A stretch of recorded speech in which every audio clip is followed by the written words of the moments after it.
Okay, so welcome back to the afternoon session. And we are going to have a short discussion because this is when it is near impossible to meditate.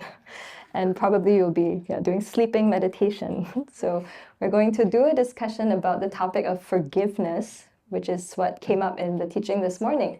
Because that's a key piece before we can get to gratitude, especially for people who we find difficult or who have harmed us.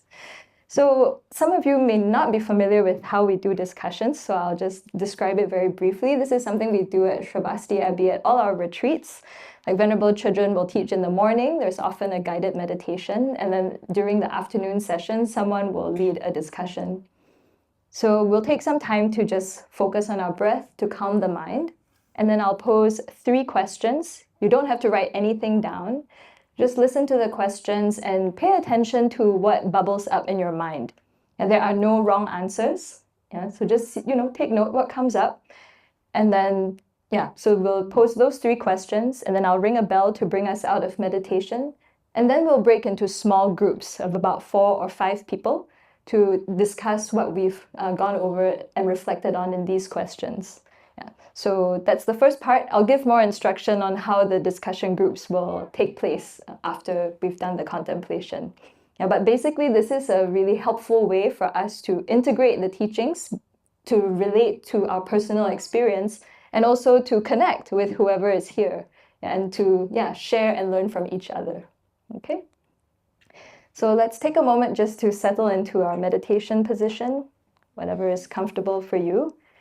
The most important thing is that your spine is straight and well supported. So if you're seated in a chair, you might want to just move forward a little bit so that your spine is supporting itself. You can lower your eyes and take a moment just to touch base with how it feels to have your body in this space, feeling its contact with the ground and the cushion.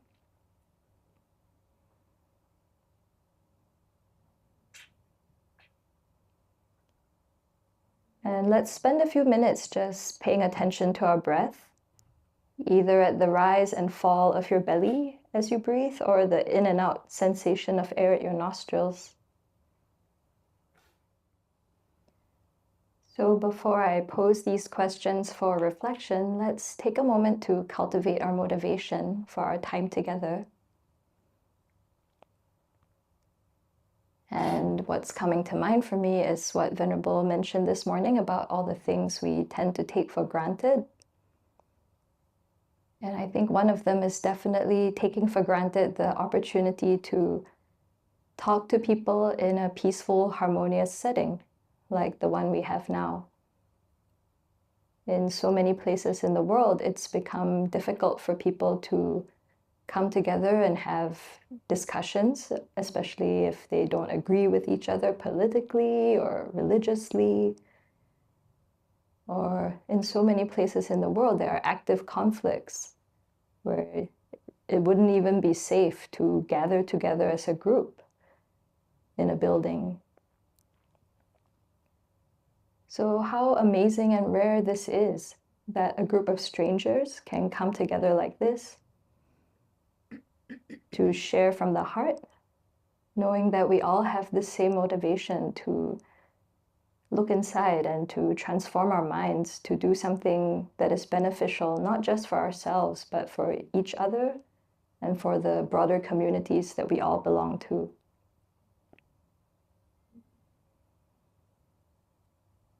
So with that kind of motivation in mind, really appreciating this circumstance that we have, this brief moment to be in connection with each other, we'll now reflect on some questions about letting go of grudges and anger that we're still holding on to in our hearts.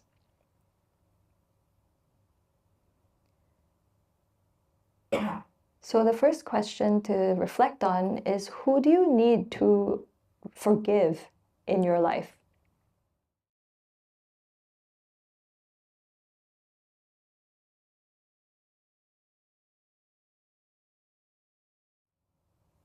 And when you think about this person or different people that you need to forgive, what is stopping you from doing so? What are some of the obstacles to forgiveness that you're experiencing?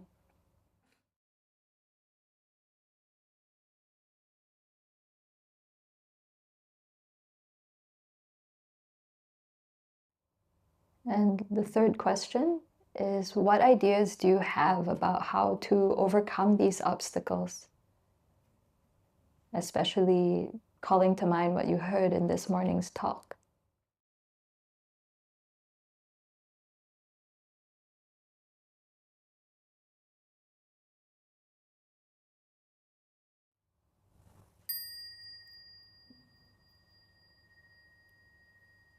Okay, so you can gently come out of your meditation and come back into the space.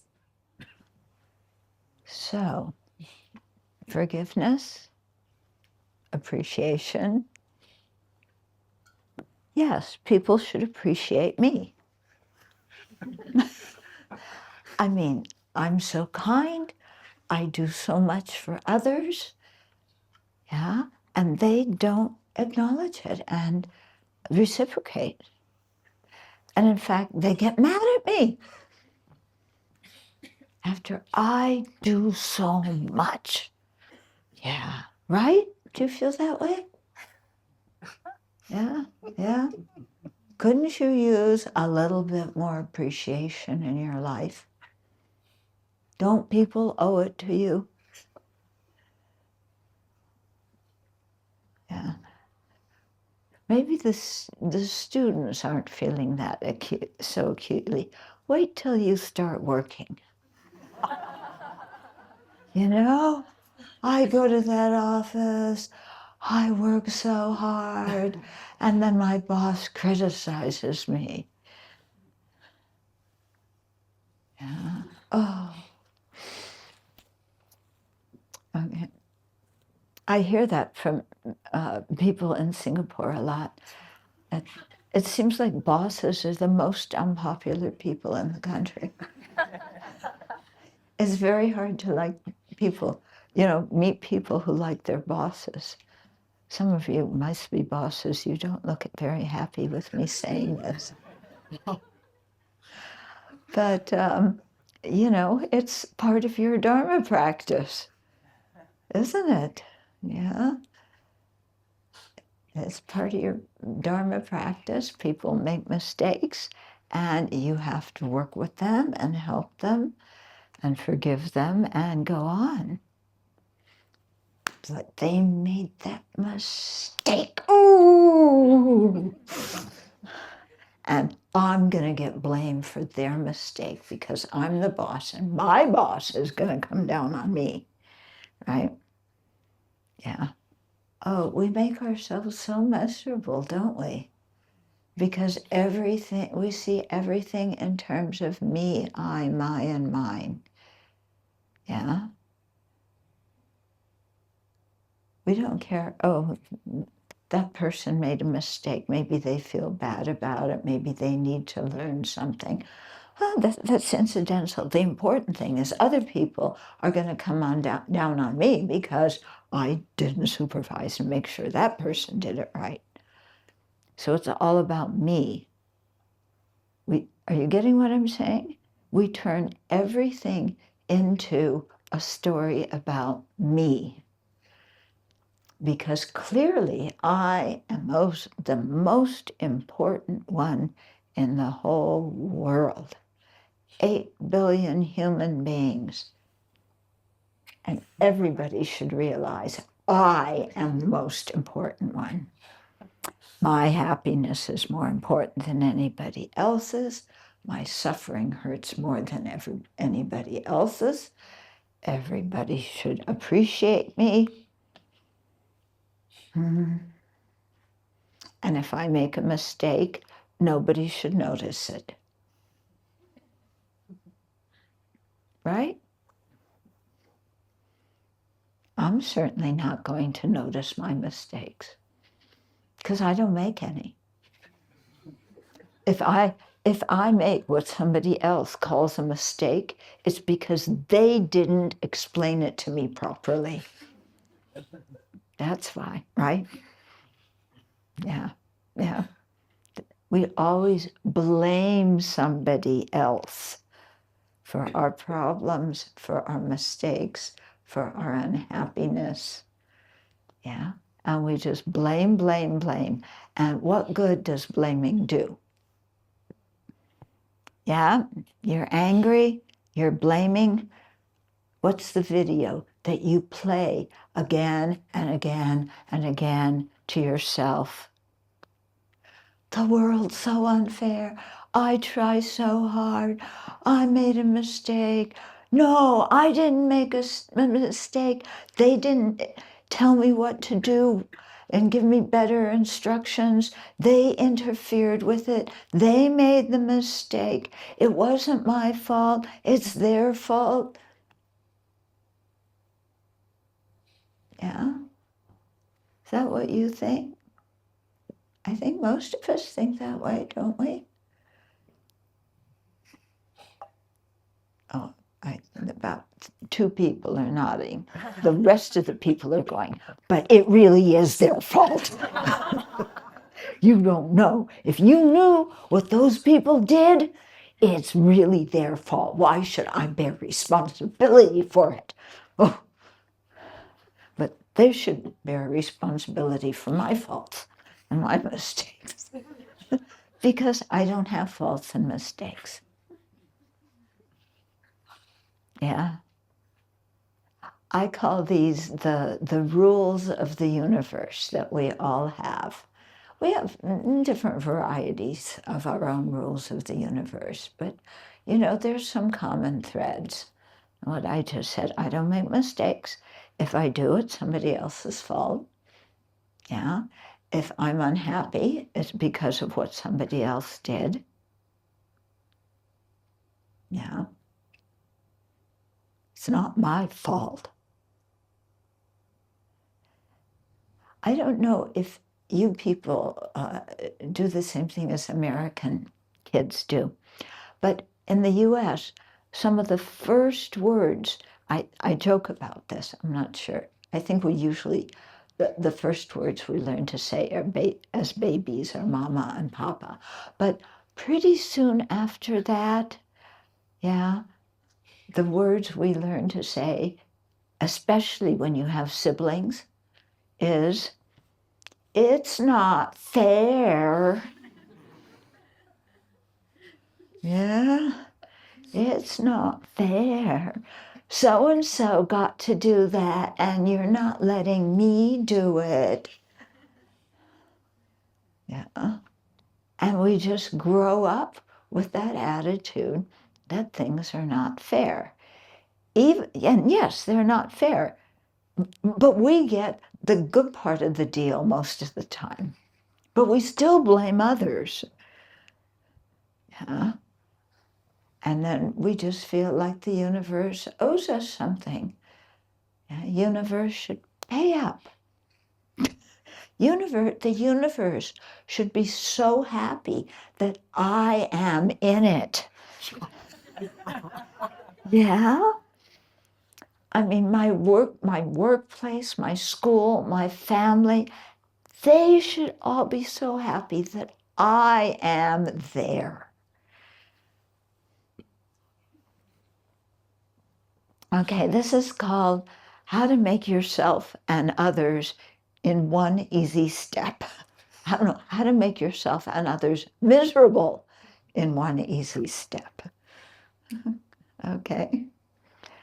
So in Buddhism, one thing we really have to, we find out, although we're quite resistant to it, is that we're the ones that are responsible for our experiences, not anybody else. We're responsible. And as somebody once said to me in their workplace, I want to look responsible, but I don't want to be responsible. Yeah. But we're responsible in 2 ways, according to the Buddha.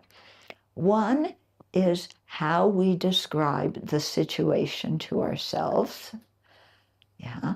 And since we always see situations through this itty-bitty periscope called me, I, my, and mine.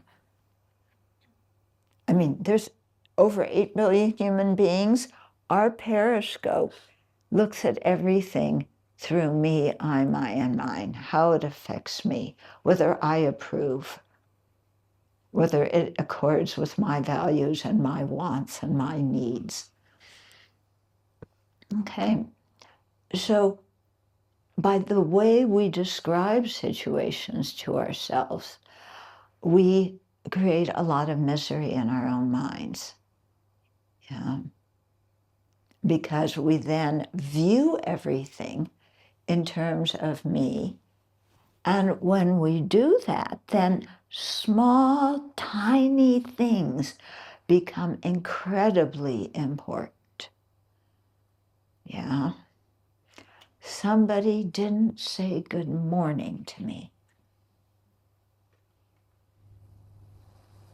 Why not? Did I do something wrong? They don't like me?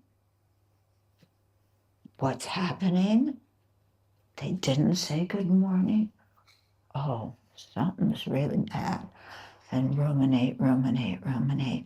Why didn't they say good morning? Well, you know, maybe it isn't all about us. Yeah? Maybe they feel tired. Maybe they had a stomach ache. Maybe they're thinking about something else. But we frame it, and that's why they didn't say good morning. But we frame it all in terms of me. Mm-hmm. So we make ourselves quite miserable because it just so happens that the rest of the universe doesn't believe that I'm the most important one in it, you know? And that is how stupid people are. They should realize I am the most important. My advice is always correct. It's always good. My opinions are always the best ones because I would never have a bad opinion. I would never have an incorrect opinion. Yeah. How many of you are going to own up to thinking like that? Well, I'm glad a few people know that. The rest of you will keep knocking your head against the wall. Yeah, my mother used to say that when I was a kid. Don't knock your head against the wall. Why? Because the wall is going to win. No matter how hard you knock your head against it, you're the one that's going to suffer, you know? So the problem is when it's always somebody else's fault, then there's nothing I can do except get mad at them. And, you know, like we talked about this morning, if I get mad at them, then they reciprocate and they get mad at me. And then I get madder at them and they get madder at me. And you have the conflict in the Middle East. You have what just happened in Syria. You have the Second World War, the First World War, any war, because it's always somebody else's fault. And both sides think that. So there's, you know, it doesn't make any sense when you, and when a situation is somebody else's fault and I have no part of it, then there's nothing I can do to remedy it. Yeah. And we're terrified of admitting our own part in it because we go, if I, then that means I did something wrong. And then what we talked about this morning, self-blame comes in. Oh, look, I made that mistake. Oh, I'm terrible. I'm awful. I don't want anybody else to know. It's their fault anyway.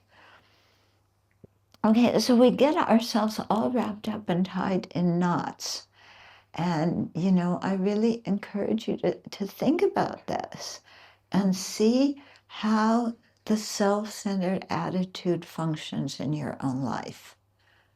Yeah.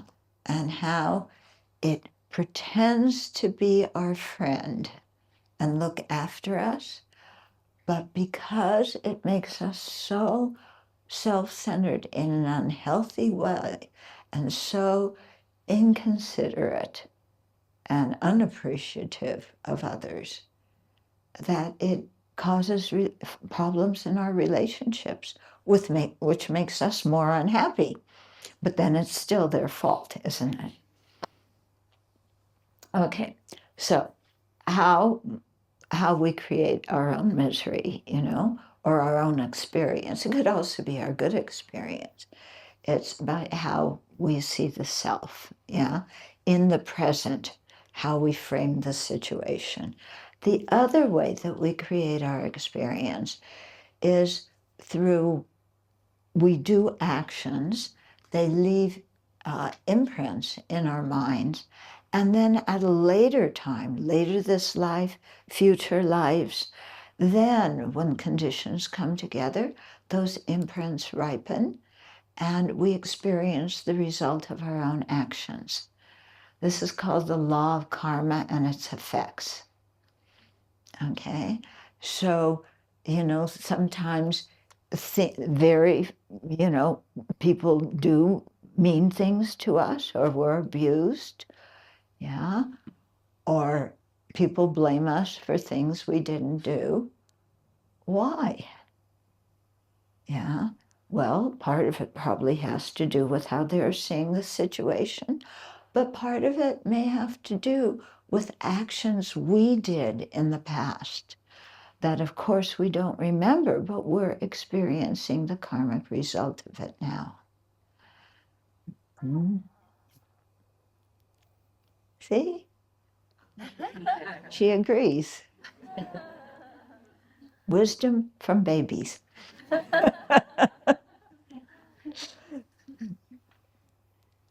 So, how we treat others, it boomerangs back to us. This is karma and its effects. And we all hate to be criticized, because after all, we didn't do anything wrong. But we get criticized anyway. So I sat down and I thought about this one day, because I like to criticize.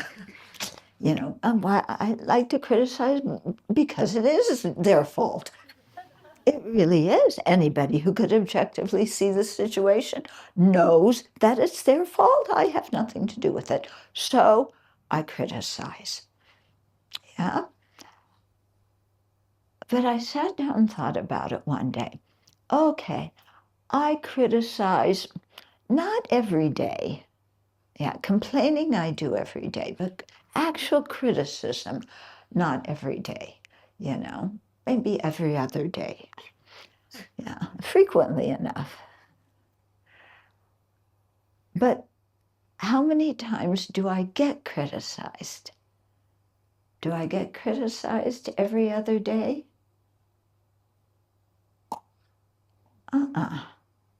When I really make the tabs, yeah, between people criticizing me and me criticizing them, I criticize much more than people criticize me. So why do I get upset when people criticize me?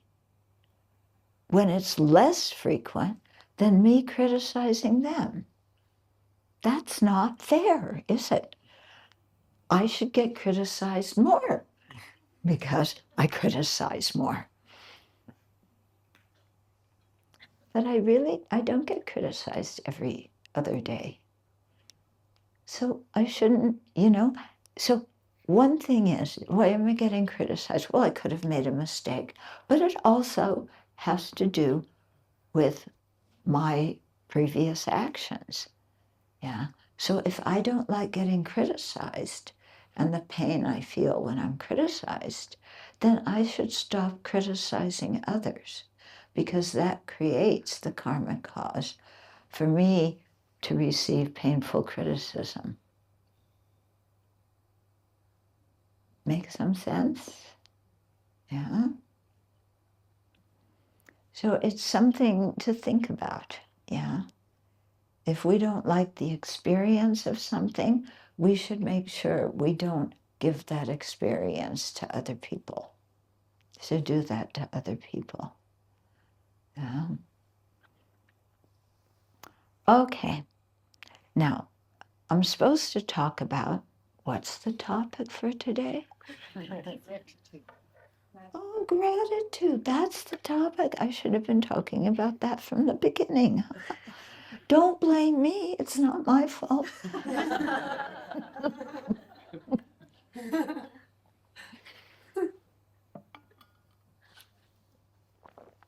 Gratitude. Gratitude is a wonderful emotion. And for me, the way I learned to feel gratitude was by seeing the kindness of other living beings. So as I told you this morning, I basically took all my good fortune for granted. I still do. But occasionally it enters my mind, yeah, that actually my good fortune is due to other people. Yeah. So yes, it has to do with my karma. I did participate in one way, but every fortune I have, good circumstance, it has to do with other living beings. So I ate lunch. Yeah, very good lunch. Somebody bought the lunches for everybody here. Well, not one person. I think a bunch of people contributed so that everybody who came, to this event had lunch. Did you think about that when you were eating lunch? The kindness of the person who or the people who donated the money for your lunch? Yeah, few of you did. It's nice. I forgot. Yeah, it was like, oh, this tastes good. Oh yes, yeah, they were kind. I offered the food that uncovered. Well, not when you have a greedy mind.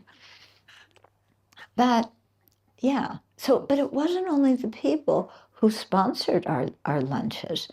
It was who grew the food, who made the noodles, who harvested the food, the crops for the vegetables and the fruit that we ate, who put it in trucks and brought it places, who packaged it, who drove it to the grocery store, who put it on the shelves. When we really think about not even every ingredient in our lunch, but even one, going back, there were so many people involved in it. Okay? There was some bok choy in my lunch. Yeah? Who planted that bok choy? Yeah?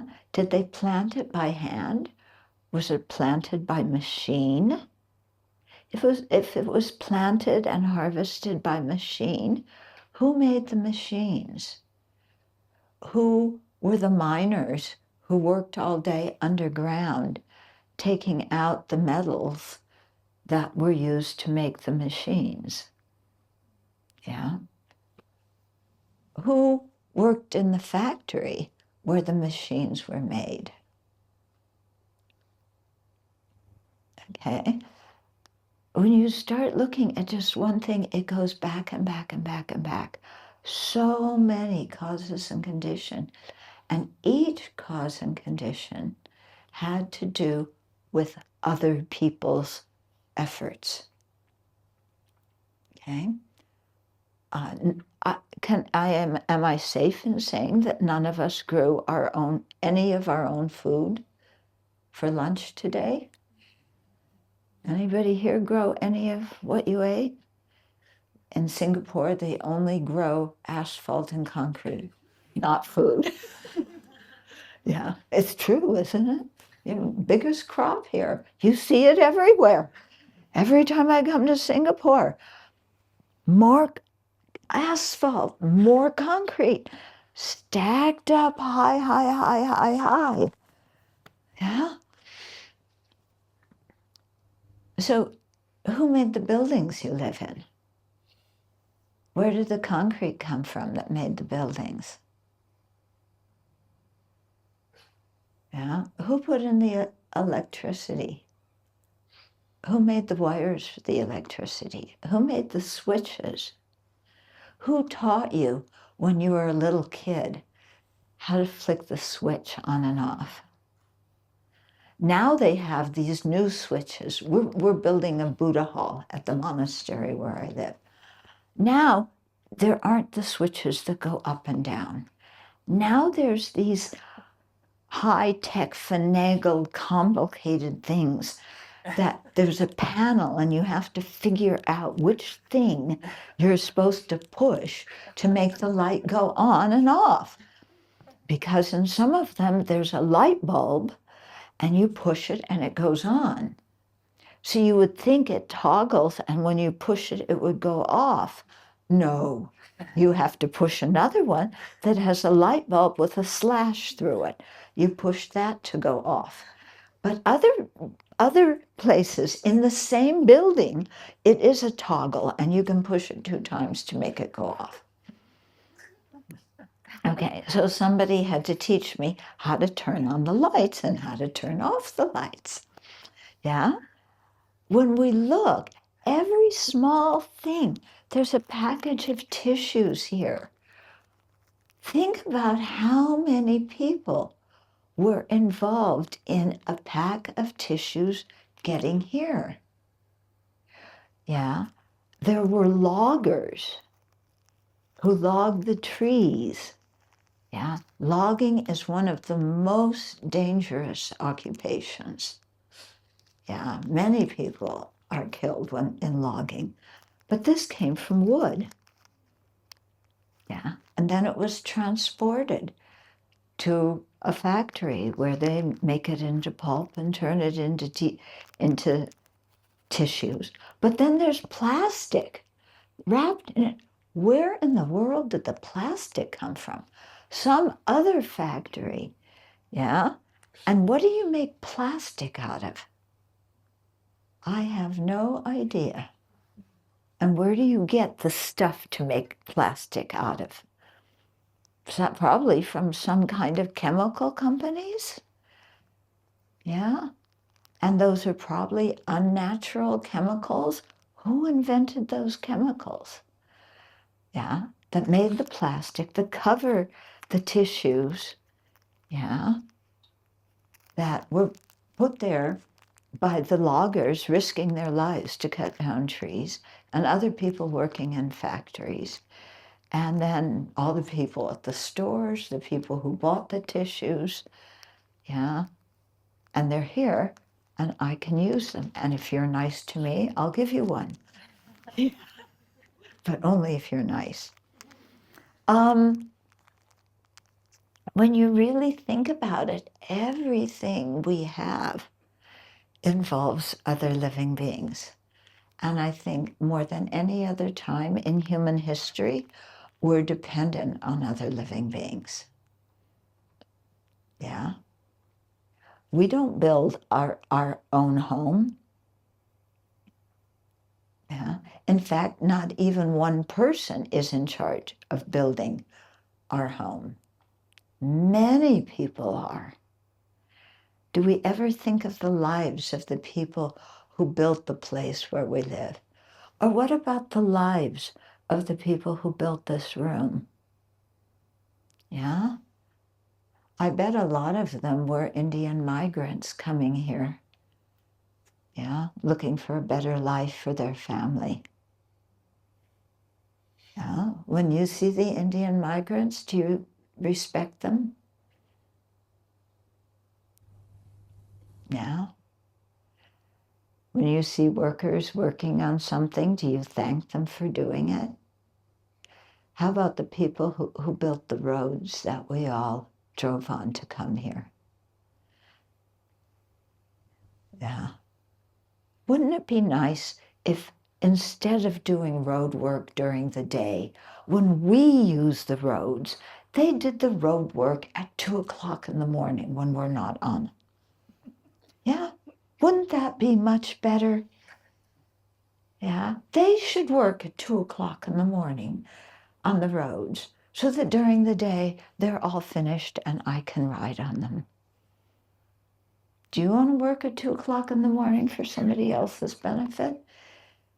In the dark, on the roads? That's not particularly nice work. In the heat. Yeah. So everything we use, everything we have, comes from other people. But then we say, but I paid for it. Actually, if you're a monastic, you don't say that because you know you didn't. Yeah, that's a big fat lie. But, you know, regular people say, but I paid for it. And anyway, they didn't build the road for me. They built it because they need to earn a living, and they're sending the money back to India. They're not even spending it in Singapore, where I could make a profit off of their business. Yeah. But without those workers, what would Singapore have? No streets, no buildings. Okay. So everything is due to the kindness of other people. And they don't need to be thinking explicitly about us when they do it. Yeah, I don't think the people who installed these lights thought, oh, the children's going to come here and I want to do this so that she'll have enough light in the room. I don't think they did it for me. And you know what? It doesn't matter that they didn't do it for me. What matters is that I receive benefit from their efforts. That's what matters. Yeah, they don't need to think of me. They don't need to know me. But I receive benefit. Mm-hmm. Who made the flooring? Who installed the flooring? How about the curtains? Who made those? Who sewed them? Who put them up? We don't know any of these people. Yeah, and yet we receive benefit from their life labors. It's really important when we see people doing the various work they do in society that we acknowledge that, not only to ourselves, acknowledging our dependence on what they did, but acknowledging that to them. Okay? I was in Tel Aviv, Israel, many years ago, and there was a strike of the garbage collectors. How often do you think of your garbage collectors? Do they ever enter your mind? Do you see them when they collect the garbage? They do it at nighttime usually, huh? But imagine a city where the garbage collectors are on strike. Tel Aviv had garbage from this side of the road to the other side of the road. Yeah, the garbage collectors didn't pick it up. Yeah, all of a sudden, people go, oh my goodness, my health, my safety is dependent on the garbage collectors. Yeah, When you do see people collecting the garbage, do you say thank you? We should say thank you to them. Yeah? Because if they don't collect the garbage, then we're going to have rats all over the place, disease. Yeah, we'll get sick. The people we care about get sick. So these people are strangers. We don't know them, but think of the kind of dependency and their kindness, incredible kindness. Yeah. So when we see kindness like this, and we see how dependent we are on other people's efforts, then that's where gratitude arises. Okay, so it is easier to have gratitude for people who do things for us explicitly. Me. Yeah. But have you ever thought of what your parents went through raising you? Yeah. How many of you are parents? Anybody here parents? A few of you, yeah?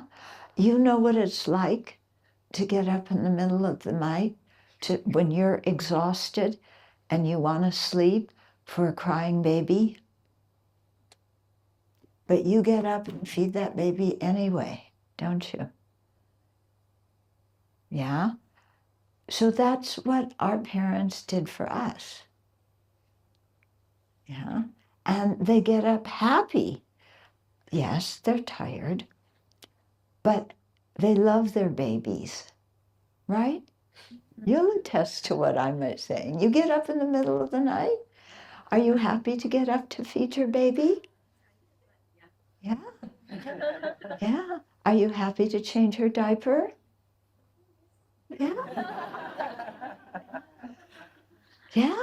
Parents love their babies. I don't care who you are. They care about their babies, and they get up and do things like that. Yeah. If I pooped in my pants, are you going to change my diaper?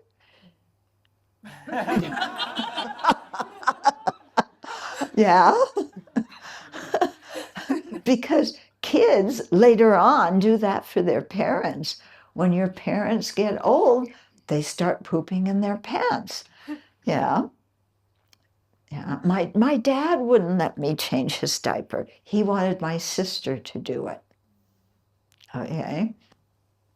He wouldn't let me help him. Yeah. But he would let my friends help him. But the point I'm getting at is that every small thing, is dependent on others. And many people do things because it is us. Yeah. But even then, do we recognize their kindness? Yeah. Can you imagine thanking your parents for changing your diapers? Do they call them diapers in Singapore? Yeah. Okay, because sometimes in Singlish you use British words, and British words are wrong.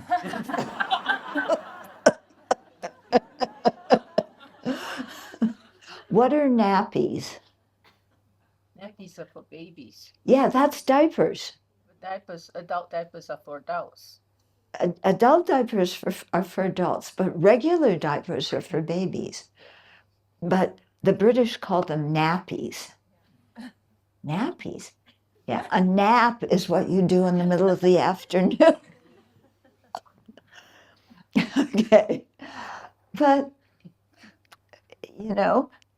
people do a lot of things explicitly for us, and to really thank them and appreciate it. Yeah. And then strangers do things for us, the people who build every facet of this building. Yeah, And this is only one building we're using for a small amount of time in our whole life. Okay, what about teachers? Yeah, do we appreciate our teachers? Teachers are a profession that is hardly ever appreciated. Yeah, we take our teachers for granted. We criticize our teachers. Yeah, just like we criticize our parents when they have to force us to do something we don't want to do because we need to learn. Yeah. But do we thank our teachers? Yeah. Now, again, we say, well, they do it because they're paid. Not necessarily. Yeah. If you were really looking for money, you probably wouldn't be a teacher. Yeah. People, teach because they care about young people. They want them to learn. Do we recognize that about our teachers? Yeah. Do we recognize how many teachers we've had who taught you how to speak? How did you learn to speak? You didn't come out of your mom's womb knowing how to speak. Yeah. How did you learn to speak? Think about it. Yeah. Adults hold babies and they go goo goo, gaga, and move their mind very big like this so the child can see how to move their lips to make the sounds of words. And how many adults did that right to our face so we could learn how to talk? And yet we take the ability to talk so much for granted. Yeah? Did you ever think of how many people were involved in teaching you to use a skill that you use every day of your life? Talking. Yeah? It's amazing to think about that. Yeah? Here's the big one. How many people had to teach us how to go to the toilet? Yeah? People had to teach us.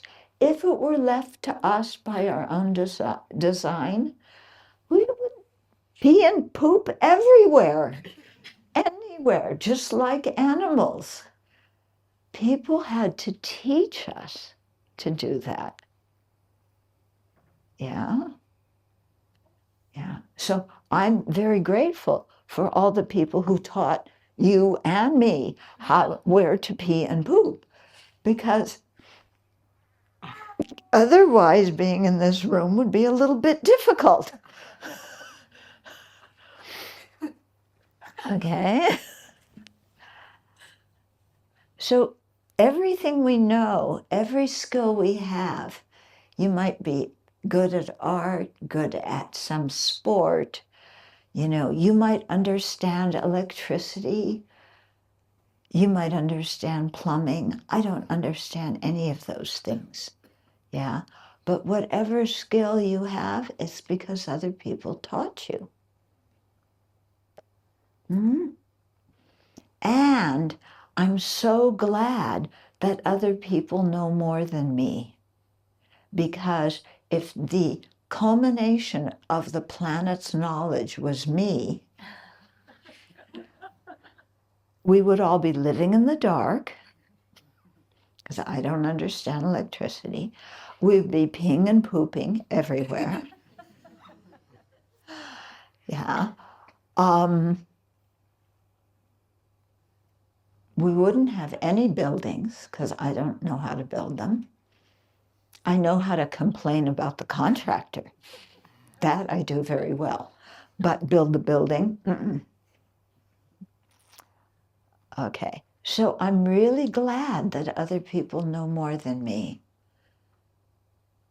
Yeah, I'm really, really in my heart glad that other people know more than me, because that's how I have everything I learn. But what about people who do the same thing I do, but are better than me? Are we jealous of them? Yeah. Somebody else in your workplace does better than you. Are you jealous? They got the promotion, but you didn't. Why should I be grateful because they got the promotion? I deserved it. Really? Why is it always me? Well, because I am I. But actually, you know, when I think of people, I teach the Dharma. It's not my profession. It's just what I do. Yeah? I'm very glad there's people who know more and teach better than I do, because that's how I can learn more. If there weren't people who knew more than me, Buddhism would be in a very sad state. Yeah. So I'm glad, even in what I do, that there's other people who do it better, because that's how I can learn. So I appreciate these people. Yeah, I have gratitude for them, because without them, I wouldn't know anything. Again, I wouldn't know, you know? I spent some time in Bodh years ago, and I remember there was an article about a little girl who somehow got lost. Oh, now the kindness of the people who do the tech. Ah, you just snapped your fingers and it worked again? Good. Thank you. And they all thank you too. Otherwise, they wouldn't be able to hear me. Actually, this is them. Huh? I haven't done anything. I just turned on the mic. Yeah. So this Well, is that's good enough. You mean the thing fixed itself? Machines do not fix themselves. Machines don't even work properly the first time I use them, or the second time. Yeah, whenever I have a problem with my computer, I call him, he comes, it works. He just comes in the room and it works. Yeah. So my computer plays favorites. It likes him more than me. So, you know, when you think about it, everything, all my knowledge, all my talents, all my abilities, everything that I do well or half well comes because of others teaching me and helping me to learn. Mm-hmm.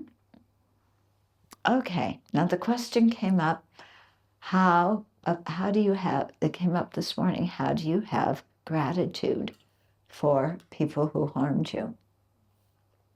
Okay, so I just talked about the kindness of people we know who took care of us, you know, and strangers. So we can, people who took care of us, gratitude is easy. Strangers, we have to work at it a little bit more.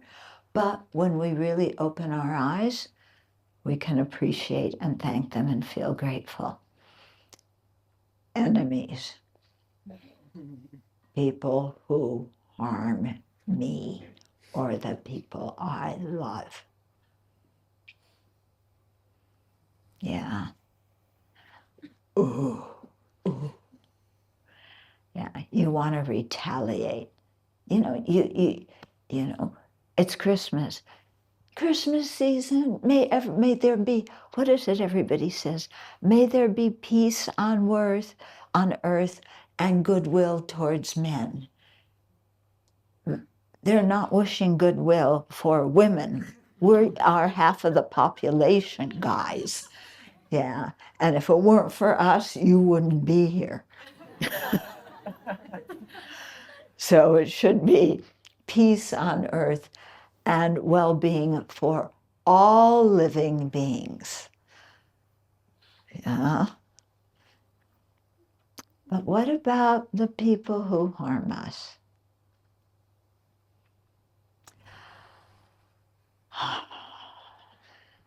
It's so unfair. How can I forgive them when they've done that to me? Well, it's really actually not too difficult.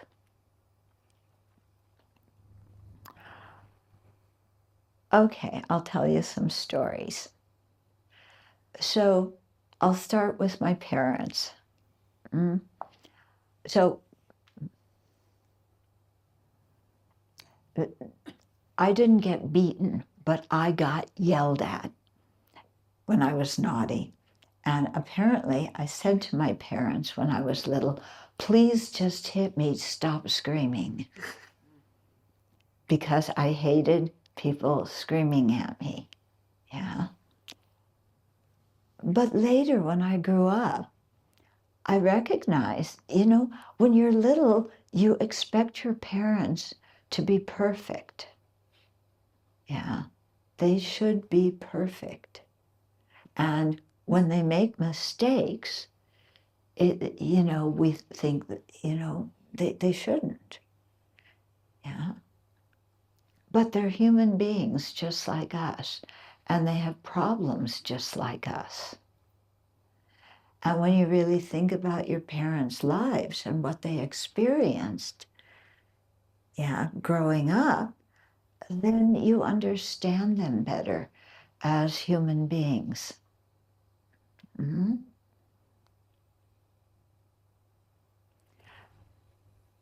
Yeah, so think about, what was going on in the world when your parents grew up. Yeah, did they have an easy life?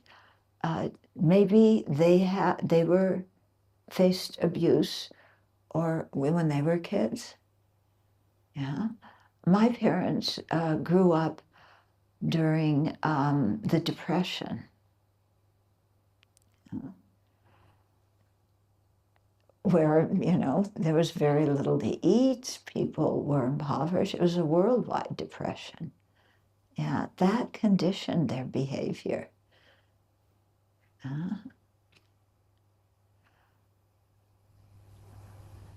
So you think about what your parents experienced. It makes them into human beings who you can understand, especially when you think of their hardship, what they went through.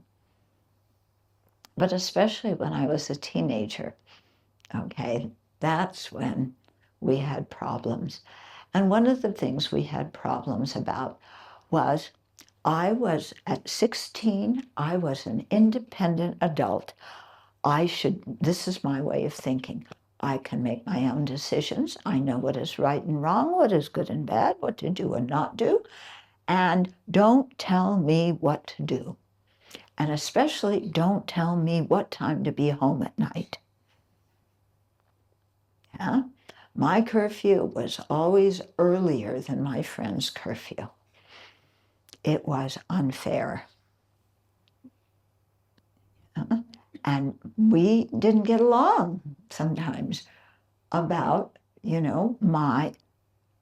because I know what to do. And I'm an adult. Okay? So at age 16, I finally, now, many decades later, I realized that at age 16, you think that you are almost enlightened. Yeah, you know everything, and your parents should not tell you what to do. But my parents wanted me home early, and they worried if, I was always home on time because I knew if I wasn't, my mom would be on the phone with the police saying my daughter was kidnapped. She was in a car accident. something horrible happened to her. Yeah, I knew 1 minute, I'm sure she would be on the phone. So, but I resented it, and we often didn't get along because of it. Yeah, it took me a while to realize that we weren't communicating very well. What was the issue for me when we didn't get along when I was a teenager? I just told you the story. What was the issue that I was fighting for? Independence.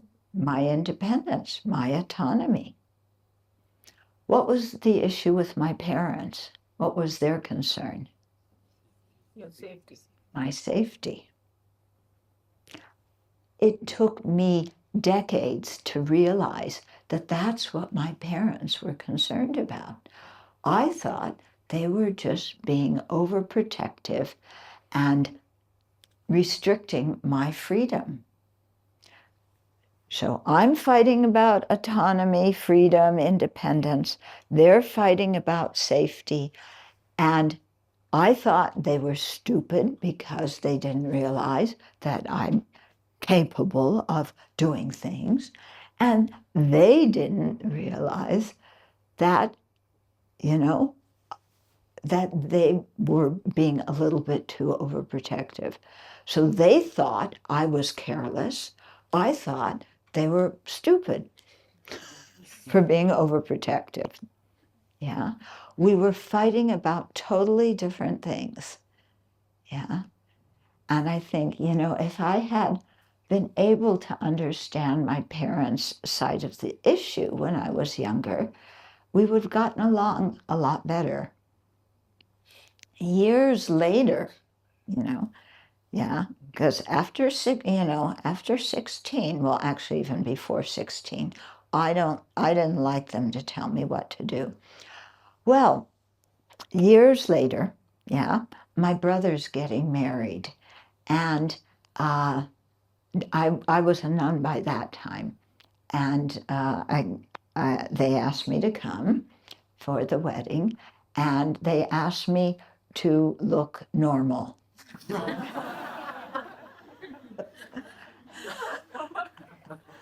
So I checked with my teacher, and my teacher said, yes, you go and you be California girl. Oh, Lama, I don't want to be California girl. I gave that up when I ordained. Anyway, he said, don't create problems. He didn't say that. He just said, do things that make them comfortable. So I'm sitting at breakfast one day with my mom, my sister-in-law, and my future sister-in-law. That's who my brother was going to marry, and my sister. So the four of us are having breakfast. And Mom says, it would be really nice. They're having a party for, at the wedding. Yeah. I saved a maroon colored dress especially for you to wear at the wedding. I want you to wear that. And I said, okay. Later on, my sister-in-law to be and my sister looked at me when Mom wasn't there and said, we can't believe that you said okay. And we can't believe that she told you what to wear, as if you were this big. And at that point, I realized, I didn't need to, it was because there was some change in me. I didn't need to fight for my independence. I wasn't, I'm an independent person, leave me alone. I was able to say, sure, you want me to wear that? I'll wear it. No big deal. It made her happy. Okay. Okay, what about, I should tell you some other mean, awful, horrible things people did to me. Okay, wait until you hear this one. So my teacher, at one point, I had only been ordained, not very long. And said that he wanted me to go to Italy and work in the Dharma Center in Italy. Yeah. And there was another nun who was supposed to come. One of us was going to be the spiritual program director, and the other one was going to be the disciplinarian of the monks. Yeah. And as it turned out, the other nun who was supposed to come didn't come, so I got both jobs. Yeah. So, yeah, I don't know. Have any of you ever been around macho Italian men? Okay. They're a special breed. Although I don't know, maybe there's some other men that are just as macho. You know what macho means? Yeah. So I went there. I knew nothing about, I was totally, a space case. I knew nothing about macho Italian men. So I'm the disciplinarian of the monks, and my teacher, who was still in Asia, said what the discipline should be, and my job was to enforce it. So when they didn't come to morning puja, morning prayers and meditation, I had to go and knock on their door. And it wasn't just a tap, tap, tap. They were soundly asleep. It was bang, bang, bang to wake them up. And then, having to go, hey, you guys, come on. You're monks. It's time to meditate. And it's like, we're sleeping. What do you mean you're sleeping? Our teacher said that everybody needs to be there every morning. Go away. Then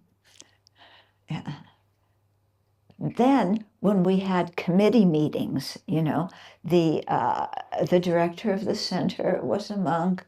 The people with the, most of the important positions were men.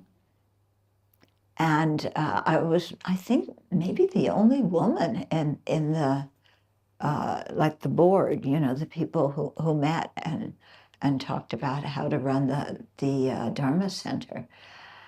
And they made so much fun of me. Oh, did they make fun of me? I'm an American woman, and they expected me to act like like very nice Italian women should act. Yeah, which is you feed them, you do everything they want. Yeah. But I was an independent American woman. Yeah. Oh, they made so much fun of me. They teased me. And they would gang up on me to do this. Yeah. I was persecuted. It was so painful. I got so angry. Yeah. But I wasn't supposed to show my anger because women, we're not supposed to show our anger, are we? We're supposed to be nice and sweet. Men can show their anger. That's socially okay. Women can't. Right? Guys, what do you think? Women, what do you think?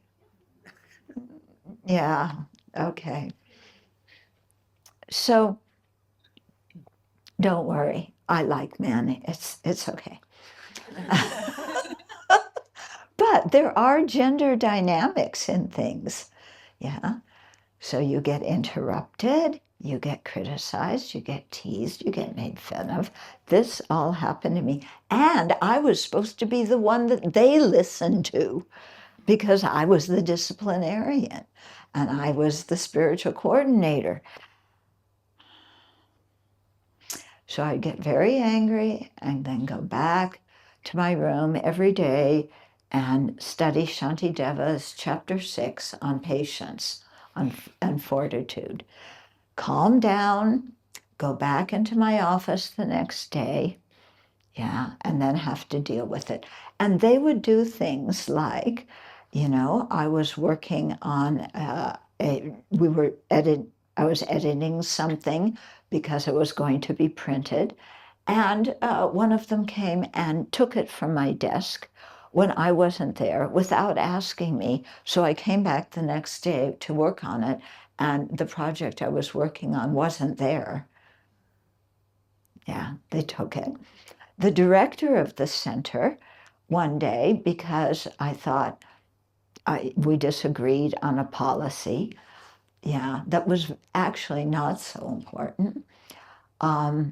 He said, I'm calling Lama, our teacher. I'm calling Lama, and I'm going to tell him you are the worst hindrance to this community that has ever existed. Yeah, yeah. Go tell my teacher how bad I am. Yeah. I don't know if he ever did it. Yeah. I don't know, if Lama believed him. Lama might have thought, even though I was totally innocent of all this, it did occur to me later that maybe I had some part in it. Yeah. Maybe, just maybe. Yeah, maybe sometimes I wasn't the easiest person to get along with. Yeah, maybe, I was a little bit too bossy, but that was my job. Yeah. But, it took me a long time to realize that I had a part in it and that I didn't understand their culture. And I expected them to be different because in the US, this was the time when feminism was coming into account. And people were realizing, women have a voice, women have intelligence, duh. We can do things. And I expected, American culture, which still isn't gender equal, but anyway, I expected that it to be like Italian culture to be like American culture, and it wasn't. Yeah, and I didn't. It really took me a long time to understand these things. So when I did, okay, when I was able to leave, I begged my teacher to leave. I went back to Asia and I saw my other teacher there.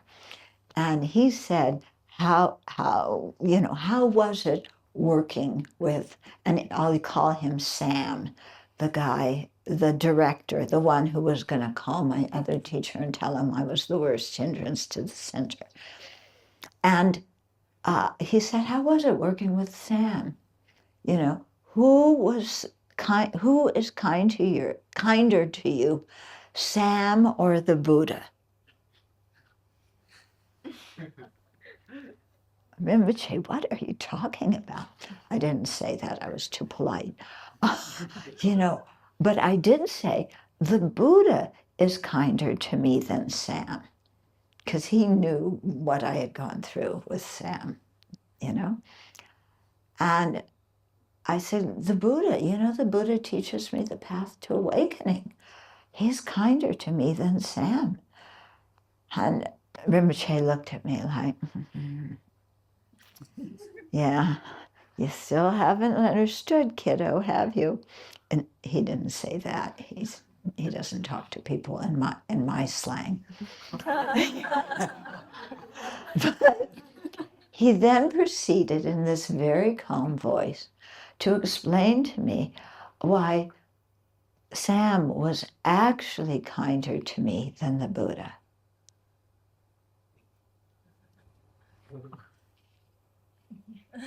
What? And then he said, if you want to become a Buddha, you need to practice patience, fortitude. You need to know how to remain calm and have a clear mind in the face of criticism, in the face of pain, in the face of when things don't go the way you want them to, in the face of people not treating you properly. You need to learn how to practice patience and fortitude. And that's a critical component of creating the causes for full awakening. And, Rinpoche continued, you cannot practice patience with the Buddha because the Buddha is compassionate. Yeah, you can only practice patience with the people who harm you. You needed Sam. Sam was kinder to you than the Buddha, he said. Of course, that was not what I wanted to hear. What I wanted him to say was, yeah, I know Buddha's definitely kinder. Sam is a really difficult person, isn't he? And you really did your best at that center. You contributed so much. And Sam is he's very angersome. He's a difficult person for everybody. But I really appreciated what you went through and how you bore all of his teasing and making fun and criticism. That's what I wanted to hear. That's not what my teacher said. He said, Sam is kinder to you than the Buddha.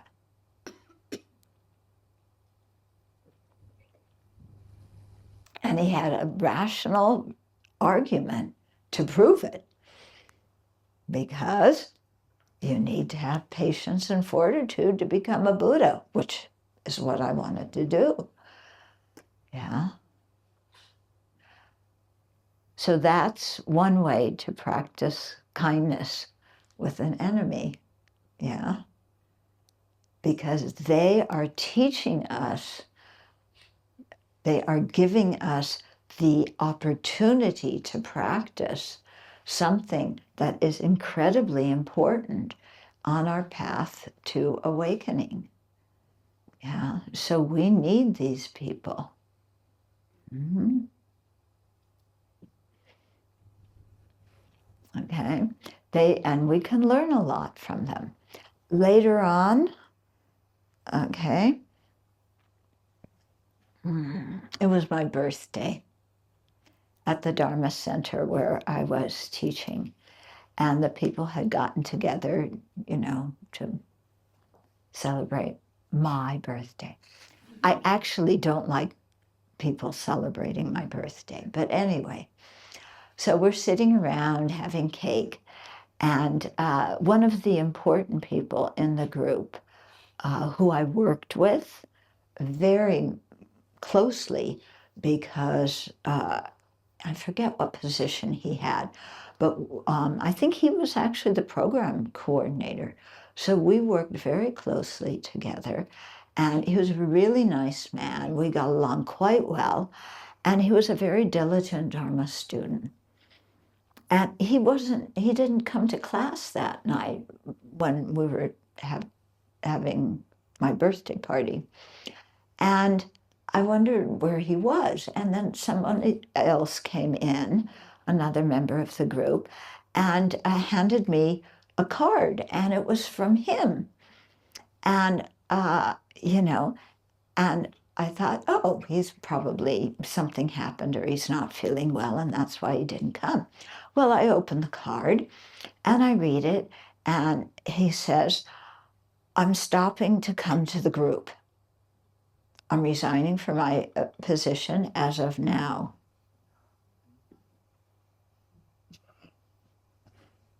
What? Yeah. I mean, this is a chief person that you need in the group to keep going, and he's resigning, and he doesn't explain why. And he doesn't say, well, I pass the responsibilities on to somebody else to fill in for me. Nothing. So I kind of got very upset. And as it happened, I was going into retreat after that. So here I am meditating on the antidote to anger again after my situation in Italy. And really, because Shantideva in his text taught so many antidotes to anger. So I'm really trying hard to practice them. And what I realized, later I found out why he had quit. He was having some misunderstandings about the meaning of the Dharma. And because he had been raised Catholic, he was giving a Catholic meaning to Dharma teachings. That wasn't correct. And he had rejected that teaching in Catholicism, so he was rejecting it in the Dharma because he didn't understand properly. But that's what I found out later. But in my retreat, it's like, why am I so angry? And then it took me a long time to realize, again, I'm a little bit of a slow learner, that I had very high expectations of him.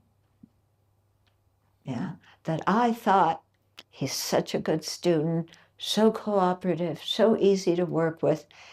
He's going to be in the group for a long time. He's going to be somebody who really helps me in, running the group.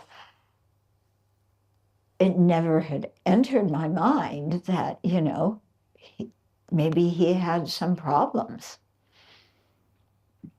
So what I realized from this is I had very unrealistic expectations of somebody, yeah. And not only him, as I realized I have so many expectations of other people that I'm usually not even aware of until they don't meet my expectations, at which point I get angry and upset. Because they should know what I expect of them, and they should do that. And I began to realize I had never communicated my expectations of him. And he had never agreed to fulfill all my expectations. So why am I getting so angry and upset? Yeah, this is my problem, okay? Yes, what he did wasn't so good. I wouldn't recommend that strategy when you want to leave a group. You should, explain yourself and make it so somebody else takes over your job and all. So I'm not saying what he did was okay, but I'm very grateful to him for that, because otherwise I would not have noticed all my some of my unrealistic expectations of other people and how much they cause problems. Yeah. And then I began to see, wow, this happens so often in human relationships. Yeah. We just think, well, this is somebody, he should act like this. She should act like this. We never bother to check. Yeah. It happens in couple relationships. How many of you have had fights with your partner? Oh, the rest of you, it must be because you don't have partners. Yeah? Do you have fights with people you care about? Yeah. Especially romantic relationships where you just pile on the expectations. Yeah. because you meet them. They're so wonderful.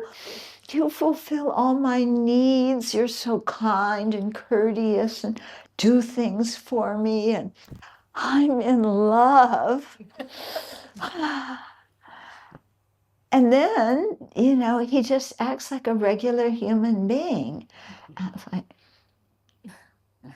don't you know you're supposed to do no. Yeah. You're supposed to be everything I want you to be when I want you to be it. When I want you to be funny and humorous, you should be funny and humorous. When I want you to be serious, you should not be funny and humorous, you should be serious. And you should know whatever mood I'm in and match that exactly. Yeah, you don't get to choose. You should, because your responsibility is to meet all of my needs. That's why I love you so much. Okay, so you should know what I need, what I want without me having to say so, and you should do it. And when you don't,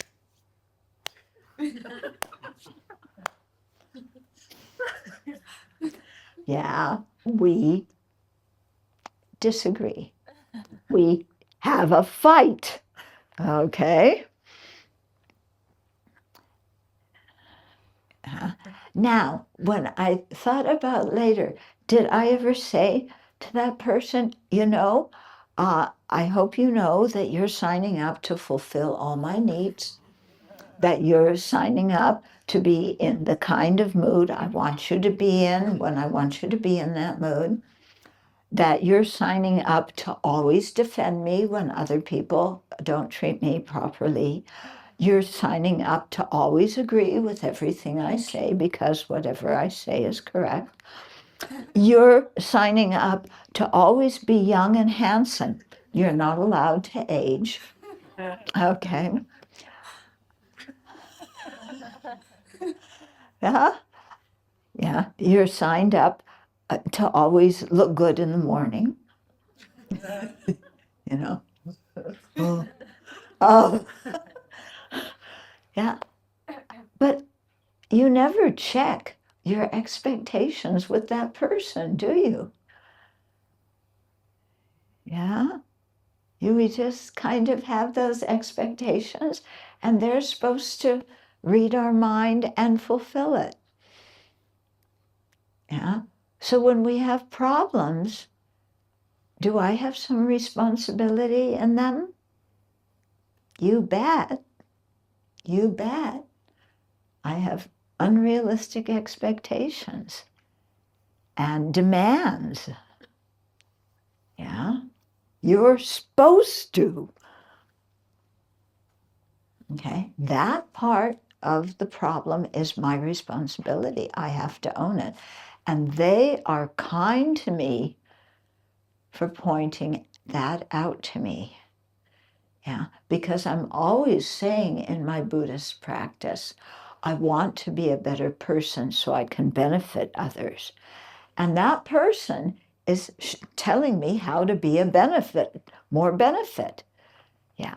Now, it would be nice if they said, dear, I really love you. And I know you want to be more kind to, you want to be kind and fulfill the wishes of all sentient beings as a fully awakened Buddha. But, you have just a few unrealistic expectations. Just a few. Try and be more mindful of them. When you have a really big fight with that person, yeah, it would be so nice if they said it like that. But they don't, do they? Because if they said it like that, it would go in one ear and out the other. We wouldn't pay any attention. So they say, again, a bunch of swear words. Yeah. I won't repeat it here. I won't repeat it here. Why are you acting like that? You misunderstood me. You don't understand me. You You make fun of me. I'm just sweet and innocent and kind, and I do so much for you, and you don't appreciate what I do. And my unhappiness is your responsibility, so you better repent. And be especially nice to me because I'm so unhappy.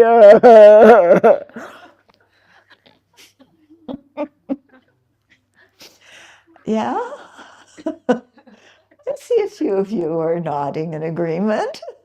Yeah?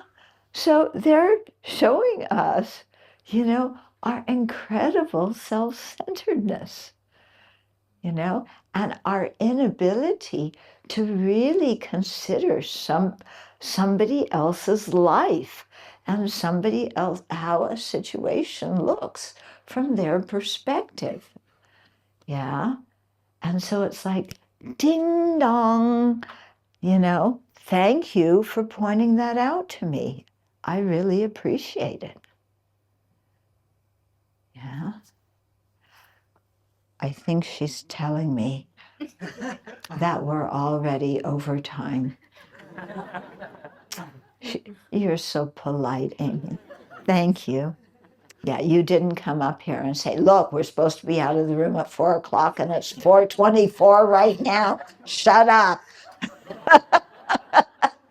She could have done it like that. She's very polite. Thank you. Yeah. So, okay, so that's in response, how all sentient beings have been kind. And so we can have gratitude for all of them. We need all of them in order to grow and develop our good qualities.